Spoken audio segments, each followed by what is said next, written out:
This week on football, John Terry rolls back the years. JT stepping in. Oh, hit it. Malouda. He sort of had to take that. I think Terry would have hit it. Oh, he's only gone and scored. He's only gone and scored. Mansfield's Aaron Lewis is outrageous.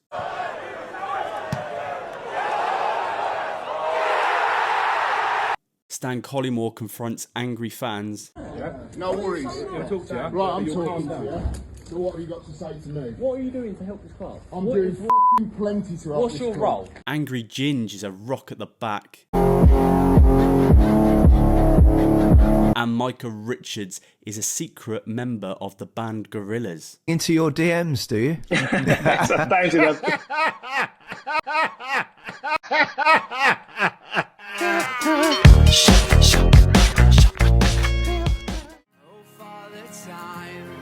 Speaking wisdom into my mind. Tell me stories of all that are great. Cherish these days before it's too late.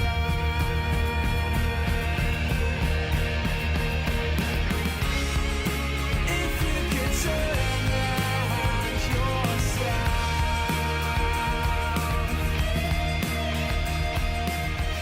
Yes, welcome to another episode of Goalposts for Jumpers. It's me, your host, Alex. We are on a break, an international break, of course. So a few different things in the show this week. But as you know, in every single episode, we start it off with a quiz question. This week's quiz question is, which player currently playing in Europe's top 5 leagues has the most international goals? That's which player playing in Europe's top 5 leagues has the most international goals? The answer, of course, will be at the end of the show. Okay, coming up in this week's episode, we've still got a Two Lies and a Truth. We'll be going around the world of international football. We'll be asking, should Gareth Southgate still be the England manager come the Euros next year? And we've got TikTok submissions, of course. We've got loads of TikTok submissions this week. In place of my team of the week this week, we're going to be following Brandon. Brandon is a diehard Liverpool supporter. This week, he has travelled to Anfield in this year's Kip on the Cop. Kip on the Cop is a foundation aimed at raising money and awareness for homeless and people sleeping rough, of which there are still a whole lot in the UK. Here's a little bit from Brandon, and this is his journey up to Anfield. Tonight is the LFC Foundation event, Kip on the Cop. So around 250 of us have been selected and have been fundraising for the foundation to raise awareness and obviously money for homelessness within the city. And we're doing that by sleeping rough in between the seats on the cop. Slightly nervous, but looking forward to it. Only nervous because I don't really know what to expect. More than happy to sleep outside. People around the city and the UK having to do this every single night in much worse conditions. As Liverpool tonight, it's going to be 23, 24. Couldn't really ask for a better night for it to happen on. So far, I've raised over £600. The 250 people, 249 other people, I think have got it to 52,000. So an amazing amount of money. About to leave to go up to Liverpool now. It's about a 3-hour journey for me. I'm a wool, so I make this journey for every match day, every home match day. I'll see you on the other side.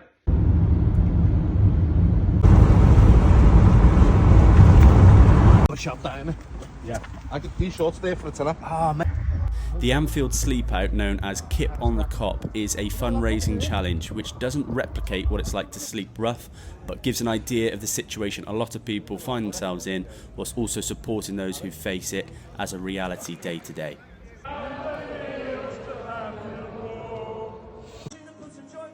This next bit is a little bit from former Liverpool goalkeeper Chris Kirkland. I was a captain at the time. I said, Charles, you're in, aren't you? He went, no.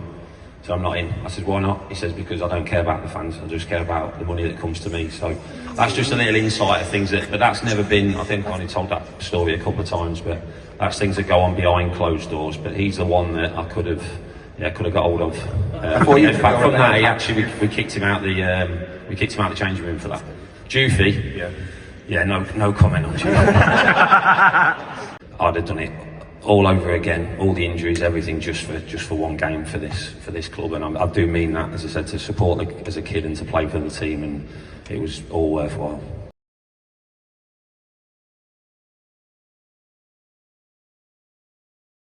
Yeah, so amazing stuff from Brandon and all those involved. The issue of homelessness, and particular in the northern areas, Liverpool, Manchester, is an issue that is often brushed under the carpet. Amazing to get awareness and to raise money for such a good organisation, and fair play to Brandon for going all the way up there. Really dedicated supporter. And, this is the thing with Liverpool fans, say what you want about them, but, they are committed. They're committed to their community, to their fan base, and helping each other out. So, fair play. Okay, our first feature this week is going to be Two Lies and a Truth. Anyone who doesn't know how this works, I've got 3 crazy football stories. One of them is true, 2 of them are lies. You have to figure out which one is the true story. This week's a little bit different. We are doing a 2 Lies and a Truth, but based on me. So, I have got 3 stories about football that I have been involved in, and you have to guess which one is the true story. Okay, so story number 1. When I was 11 years old, I bumped into Carlos Tevez late at night in Asda. I approached him and asked for a picture. He refused, and as he walked off, he farted a little bit. Story number 2. Danish goalkeeper Kasper Schmeichel once had a go at me for moving his goalposts. And story number 3. Jeremy Aliadier sold me a pair of football boots before he was famous.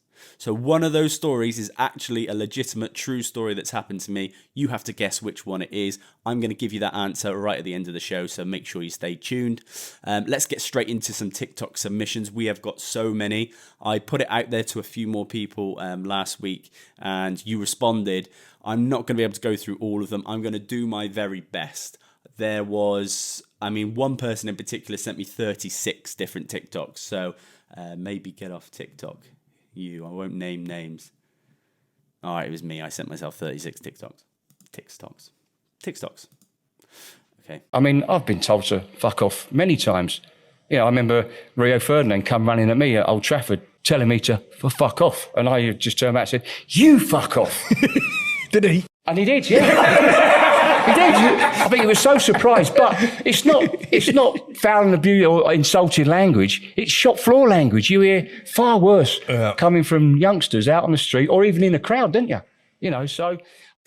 Yeah, I actually partly agree. That's Mark Halsey, the former Premier League referee there, talking about getting abuse from Rio Ferdinand. I partly agree that it is kind of that industrial language that you expect from top level sport. So I'm not offended whatsoever. I think from a player's point of view, we want to see that respect from them. But at the same time, the intensity of what they're involved in, you can understand why, there are a few, like I said, industrial language thrown at referees and things like that. I think there is a point, but yeah, Mark Halsey, I always liked Mark Halsey. I thought he was great. Didn't he have cancer and come back and then referee? I'm not sure. But yeah, Mark Halsey there talking on Under the Cosh. By the way, Under the Cosh, if you haven't heard that podcast, great podcast ran by John Parkin, was once a guest on our show. Great laugh, and he has really great guests on these days. So go and check that out. Okay, next one. Boys, listen up 1 second, please. 1 second. Just give us a second. Settle down. Won't keep you for a second. Chaps, there's a special bloke who's part of the club and he's been here for a long time. Travels home and away with us. Puts his money in, and do you know what? Always got the best interests of the club at heart. And he's moving away to Cornwall next week. We're just going to bring him in, but we appreciate what he does. So bring him in.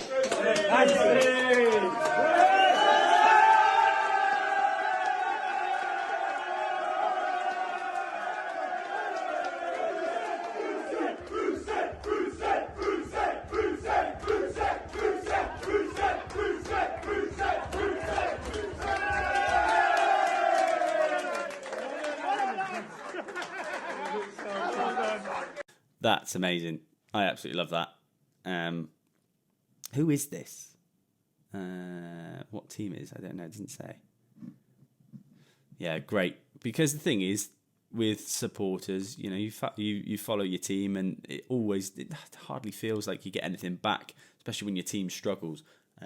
So to get that recognition from the club and the players in particular is amazing. Fair play. Beat that dragon. Not forgotten, Bond. Let's do it again. Be that, Bond. Bond. I think we've been there with Cal the Dragon. And I said that he looks like a dog in the future that first learns how to talk. I've changed my mind. I actually think Cal the Dragon looks like he's about to sneeze at all times. Cal the Dragon looks a fifth of the way through a sneeze.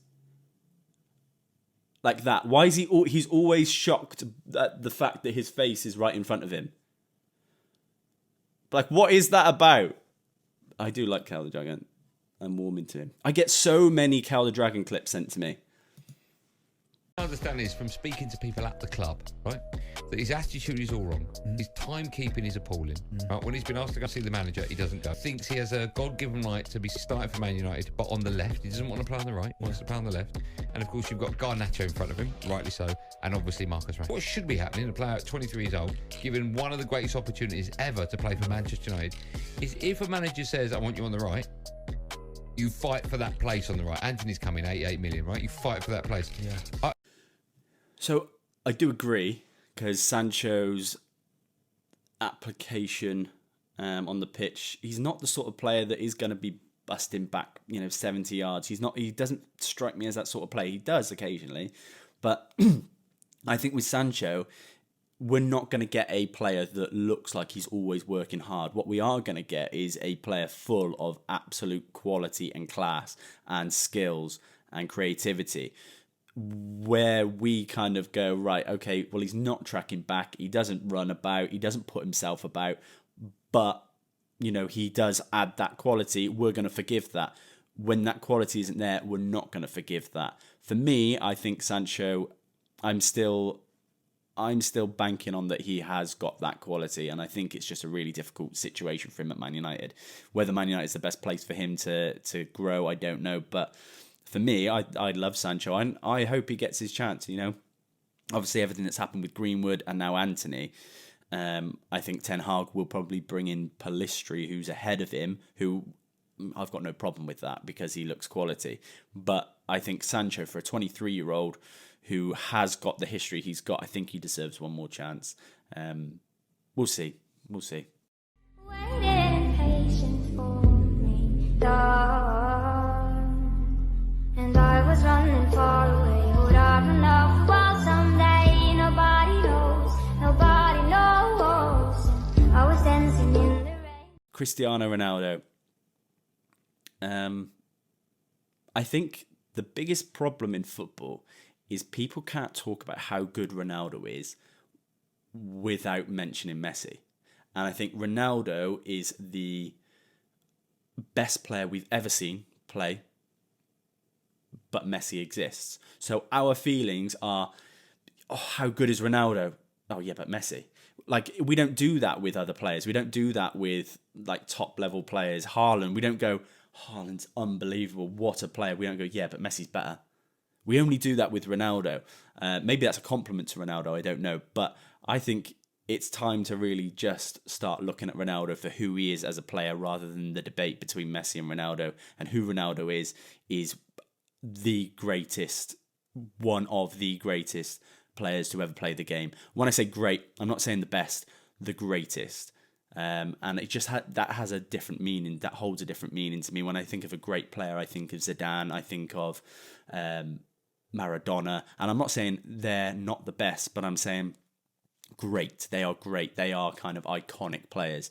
And Ronaldo, I've never seen a better left-footed player and right-footed player all in one. Never seen a better player in the air. I've never seen a player consistently score the amount of goals for the length of time that he has, and still doing it. So for me, Ronaldo, yeah, absolutely love Ronaldo. And let's not talk about Messi, even though I just did.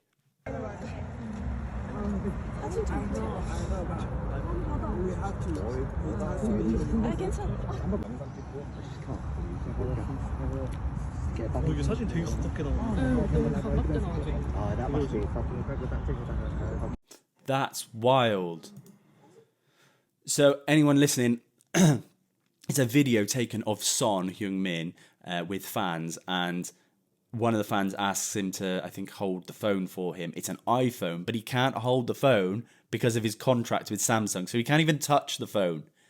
Wow, what a weird world we live in.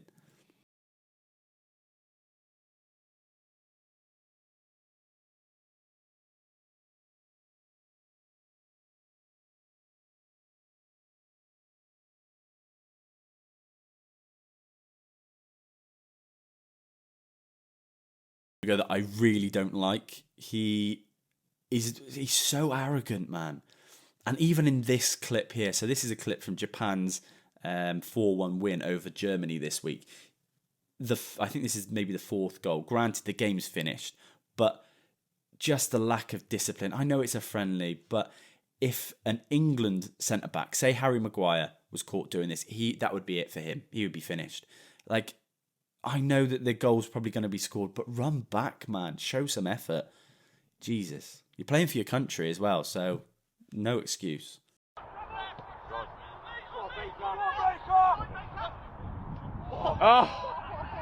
Bro, I have been there. I have done that. When you feel like the ball's just about to bounce up for you perfectly and it takes a bobble and bumps up and then all of a sudden you're swinging at thin air.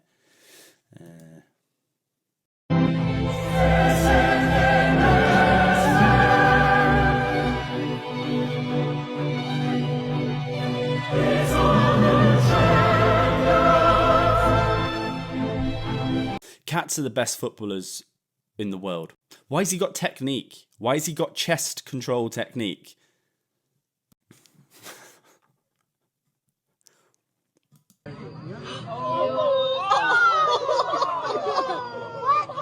Remember this viral video?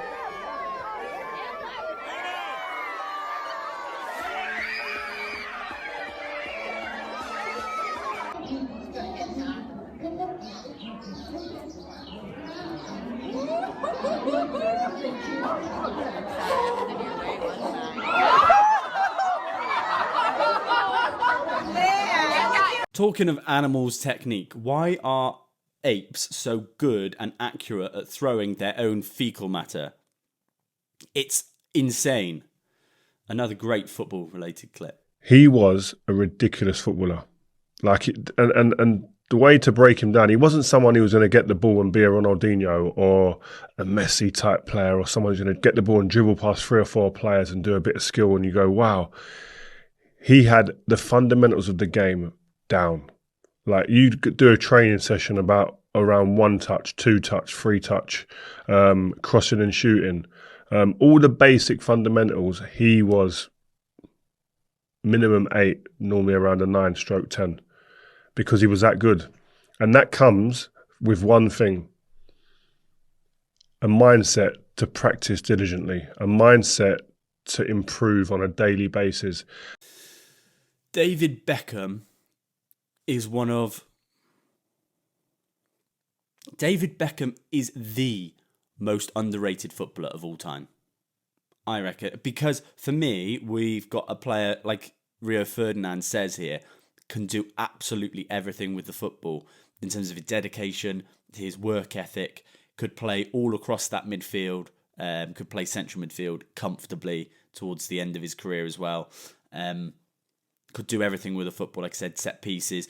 I think people have looked at David Beckham as this player who was a fashion icon, who was a celebrity, who was married to one of the Spice Girls at the time, and he was kind of this guy who embodied everything that was celebrity culture.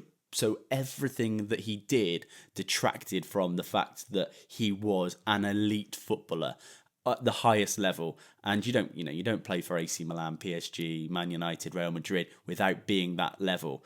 But I think a lot of people won't talk about David Beckham these days in the same way as you might talk about a Wayne Rooney. You're going to talk about David Beckham as this absolute, like I said, icon who still looks great. Everyone wants to be, but people forget that he was an absolute elite baller back in his day. One of the best players that I've seen at Man United, 100%. 2 oceans in between us, and away for shore. There's a gate I see, there's a way for me,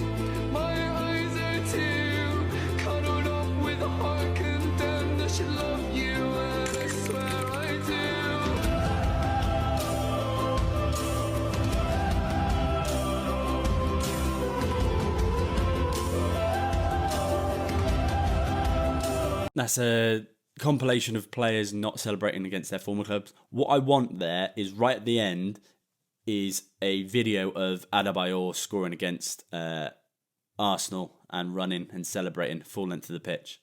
That's what I want right at the end there.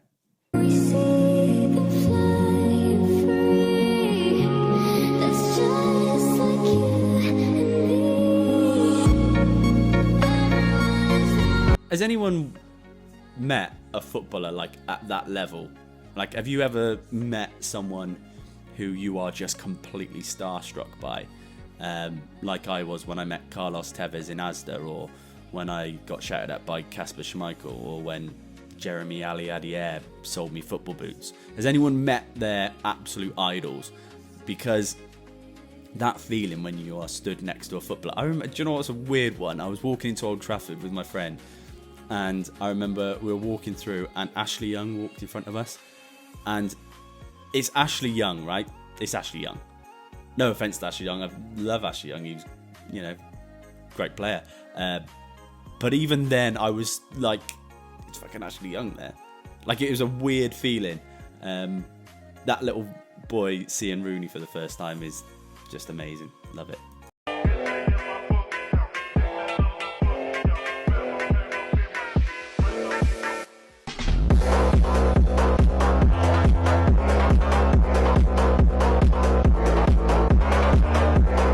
I wonder how we will talk about Olivier Giroud after he's retired in 20 years, because he's going to finish one of the top scorers for France. A player whose highlight reel is probably one of the best that you could go to. If you want to find and show, someone in 25 years what football used to be like and who were the best players, you show them a highlight reel of Olivier Giroud, and that kid is going to think Olivier Giroud was Maradona. They're going to think he was the best player in the world at the time, because some of the goals, the technique that he's got is just insane.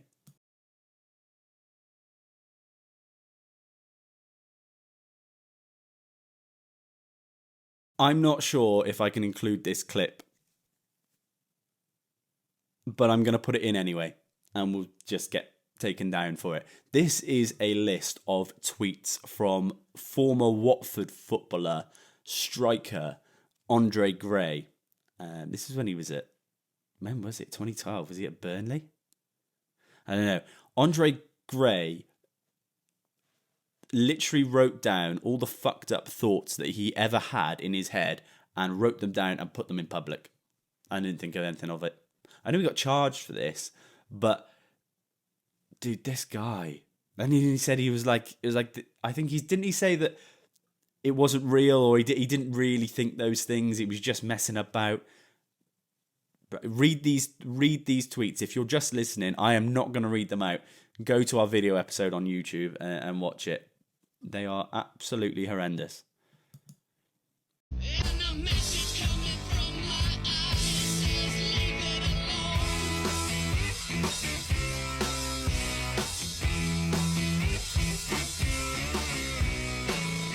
Oh, that kid is hurt. This is Paul Gascoigne tripping up a kid. I mean, get up, man.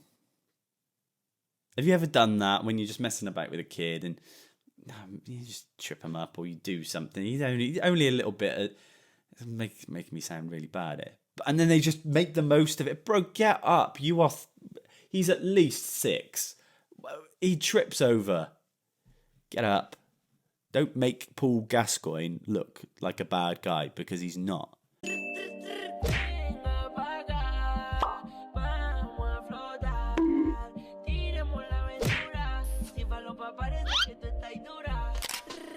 Huh?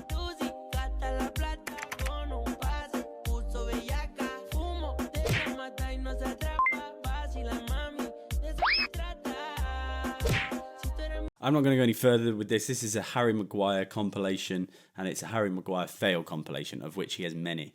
Unfortunately for Harry Maguire, Gareth Southgate put his trust in him this weekend, and he ended up marking Mark Gay for the Ukraine goal. It's not that I think he's a bad player. His head is just jelly at the moment, and it has been for years. He doesn't know. I think he's just in his own head. When he's in the box, the normal sensible thing to do, it's like he is attracted to the most negative outcome. Even the goal against Arsenal, didn't that deflect off him in the last minute? You come on for 5 minutes. Like, at this point, it's time to go. Should have left in the summer. Ridiculous that he didn't. The next point is Gareth Southgate, and I'm a massive Gareth Southgate supporter. Do not pick him.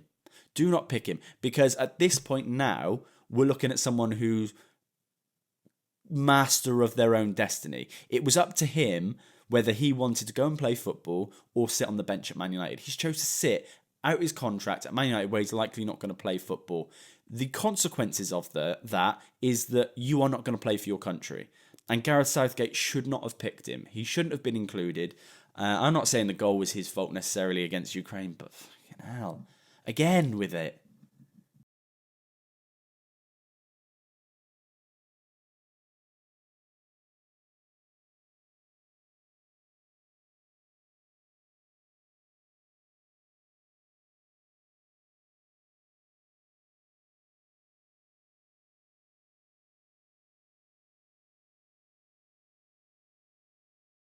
Favorite football song.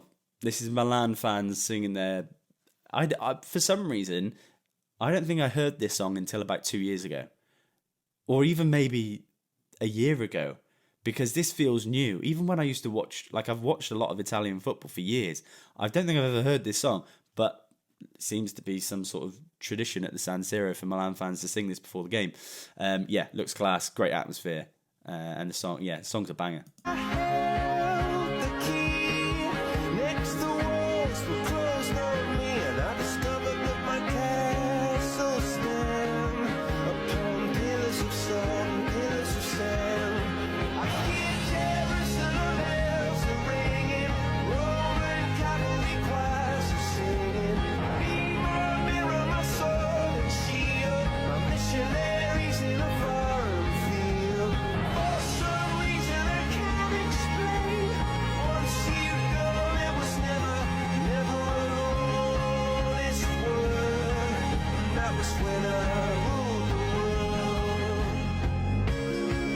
This video compilation of young fans reacting to being around players and going to the football should be shown to every single footballer that currently plays at a professional level to understand what it means to a young fan to be involved in it, to see their favourite players, because we've seen so many.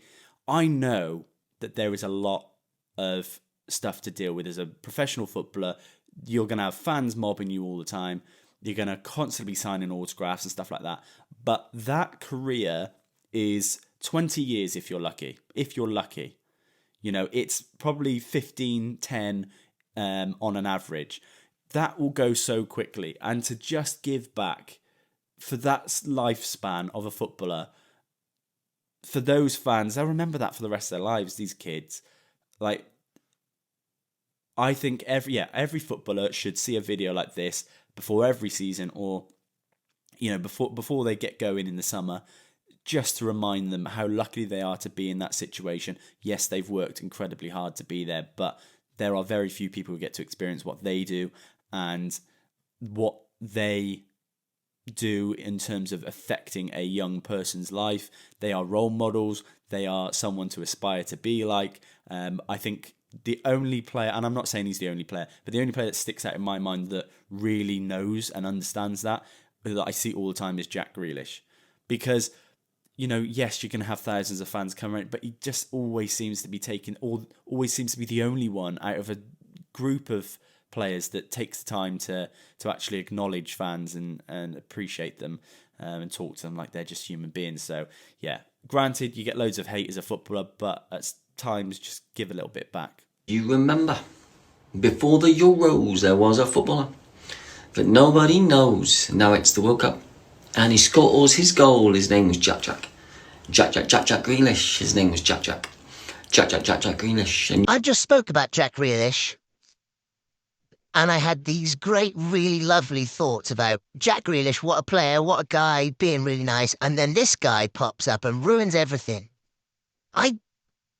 On sight, if I see him, I'm not even a fighter, but if I ever see this man on sight, I can't stand him.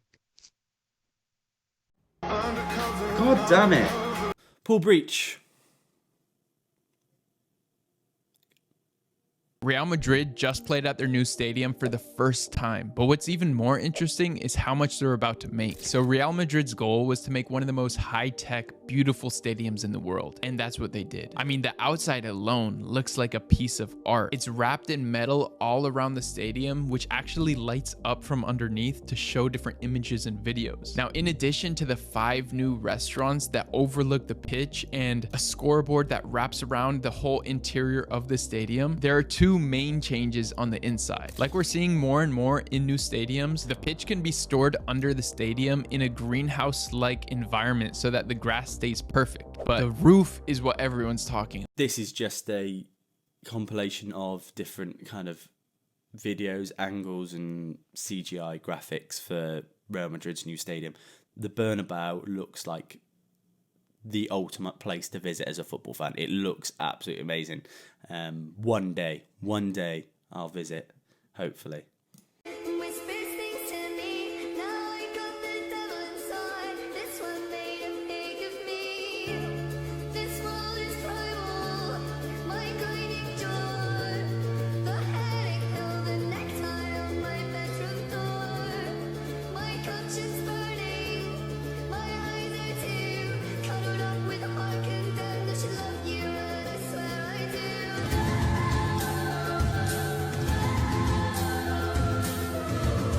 So this is a video of Sergio Ramos returning back to Sevilla.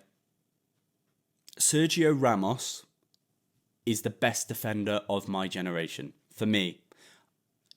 John Terry, Rio Ferdinand, Sergio Ramos. Those are my three.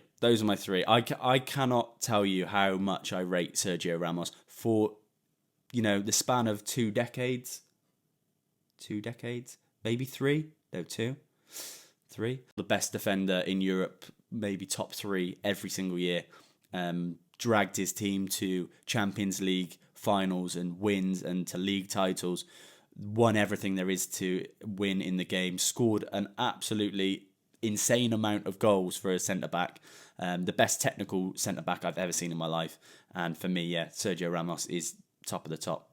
Love that guy. Okay, right. Okay, what have we got next? Thank you guys for all your submissions. Really do appreciate it every week. Please send them in. And actually, there's a lot of football ones this week. So not many. We did have gorillas throwing poo. But other than that, it was good.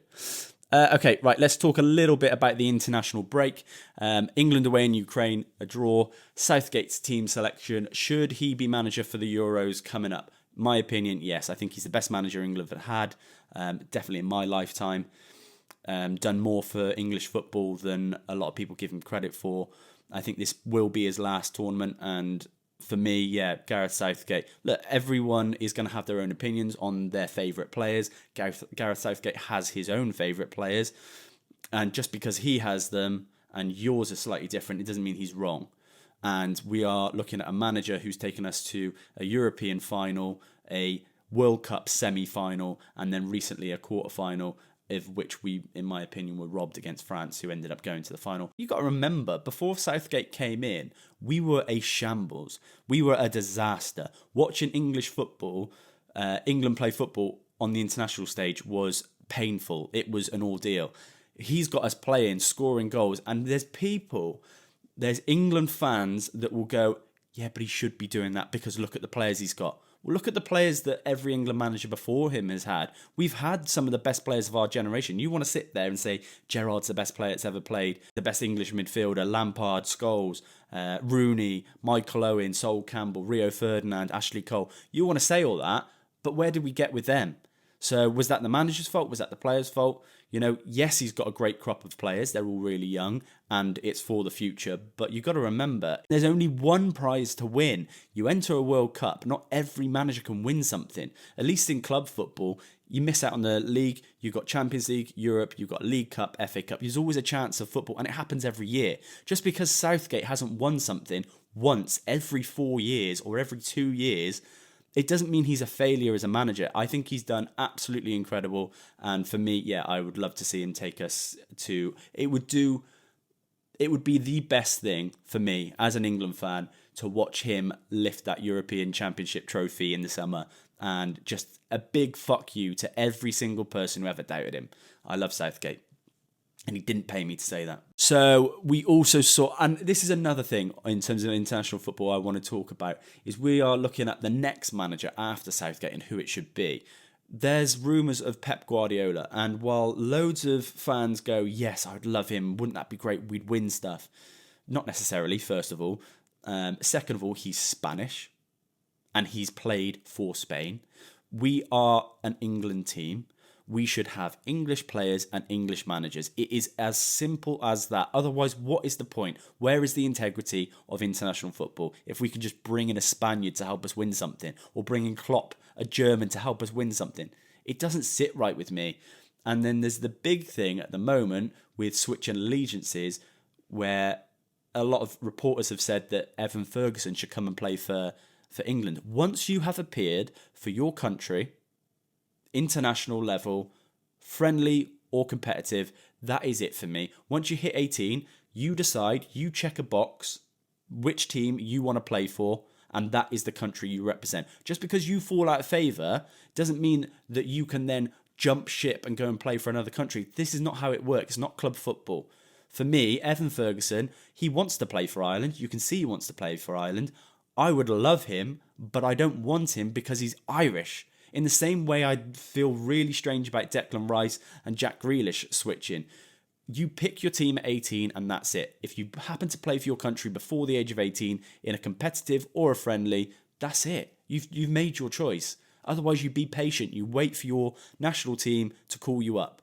In the same way that we'll see, Wilfried Zaha ended up playing for Ivory Coast, Damari Gray, Jamaica. These players were part of under-21 setups, following Balogun now plays for the USA. If you play for your team, that's it for me. You turn 18, that's it.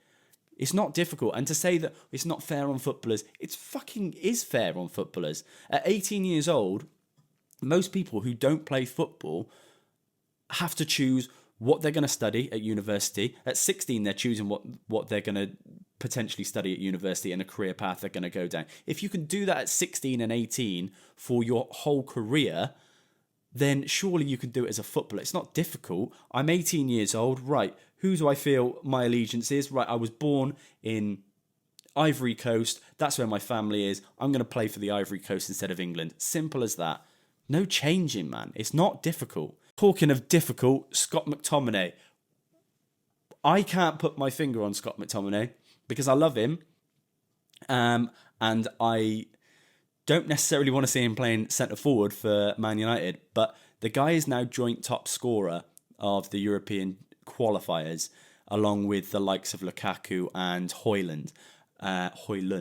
But he plays a very different role for Scotland than he does for Man United. I think he's much, much better than people give him credit for. I'm not saying he's a world beater, but I think he's good enough to play for Man United. I have no problem with him playing for Man United. Where we play him is a different question. But yeah, Scott McTominay is on fire. What is happening to Germany? They lost 4-1 to Japan. I mentioned earlier in the episode, but crazy result. I think they're on a 5-loss run. They haven't won in 5. And to get humiliated at home to Japan. Yeah. And I think Hansi Flick's gone now. I think he's been sacked this week. Italy drew with Macedonia. Again, what's happened to them? Great for England because we dropped points to Ukraine, but looks like we'll probably qualify. It'll be a toss-up between Ukraine and Italy at this rate to see who comes in second. I think it's a qualifier if you come second place, but I fancy England to go all the way now. There is a player, I mean, look, Spain have got amazing players, youth players coming through. Pedri, Gavi, amazing players, Balde. But Lamine Yamal is 16 years old, and he's just scored his first goal for his country. I just mentioned at 16 years old, most people are choosing, which subjects to pick at college, or are they going to go into full-time employment or work behind a bar for spare money? Lamine Yamal is playing for Barcelona and scoring for Spain. 16 years old, and I think he's only just turned 16. The world is at his feet. What a player. Looks really exciting. Right, let's have a look at next summer's Euros. Who are we fancying? Now, for me, I'd love to see England win it. They are the favourites. They're joint favourites with France, I think. From all the teams that are around them, the likes of Belgium, Sweden looks strong. Denmark always looks strong. But I'm not particularly scared of many of them. Spain probably are the ones that I would say would cause us the biggest problem in winning a trophy. If I'm an England fan, I think our best time to win a trophy is next summer. Jude Bellingham, Declan Rice, Phil Foden, Bukayo Saka, Harry Kane. I mean, the team is incredible. So I think, for me, it's England. Tell me who you think is going to win. We want to see it in the comments, or just send us messages. We actually want a little bit more involvement from everyone who listens. So, going forward, we want you to become part of the team of creating things and content for our channel. So get in touch. Feel free to DM us, message us and everything, because, we want to hear from you as well. Okay, we are coming to the end of the show. So as you know, the 2 lies and a truth answer is revealed. Just to recap on those stories, they were 3 football stories, crazy football stories that have happened to me, and you had to guess which one was true. The first one was when I was 11 years old. I bumped into Carlos Tevez in Asda late at night. I approached him for a photo. He refused and walked off and farted a little bit as he was walking off. Story number 2 was Danish goalkeeper Kasper Schmeichel once had a go at me for moving his goalposts. And story number 3 was Jeremy Aliadier, former Arsenal striker, sold me a pair of football boots before he was famous. Which did you think it was? The true story was story number 2. Danish goalkeeper Kasper Schmeichel once had a go at me for moving his goalposts. He was warming up. This is when I was working for Hereford United years and years ago when he was at Notts County, and he was warming up, and the match was about to, the players are supposed to go in to the tunnel, into the dressing room before they were about to come out and play before kickoff. So I had to move the goals. So I started moving the goals, and he lost his shit at me. Yeah. So that was the true story. Story number 2 was Kasper Schmeichel having a go at me. The quiz question at the start of the show was which player currently playing in Europe's top 5 leagues has the most international goals? The answer, did you get it? It was Robert Lewandowski. Robert Lewandowski has 81 goals in 144 appearances for Poland, and he's still playing in Europe's top 5 leagues. He's at Barcelona. Messi's gone. Ronaldo's gone. We've still got Lewandowski, and he's the top with 81. So yes, that is it for this week. Thank you so much for getting involved. Thanks for sending me stuff. Thank you for listening. If you aren't already, please go to our YouTube channel. We know most of you listen, 90% of you listen to the episodes rather than watch them, but we are trying to get a little bit more of a following on our YouTube channels. I know you don't like our faces, but please go over. We're Goalposts TV, and we're Goalposts TV on everything. We're growing a little bit on TikTok, so thank you for your support there as well. We are going to be back with another episode next Wednesday, so make sure you stay tuned for that. We'll see you again next week.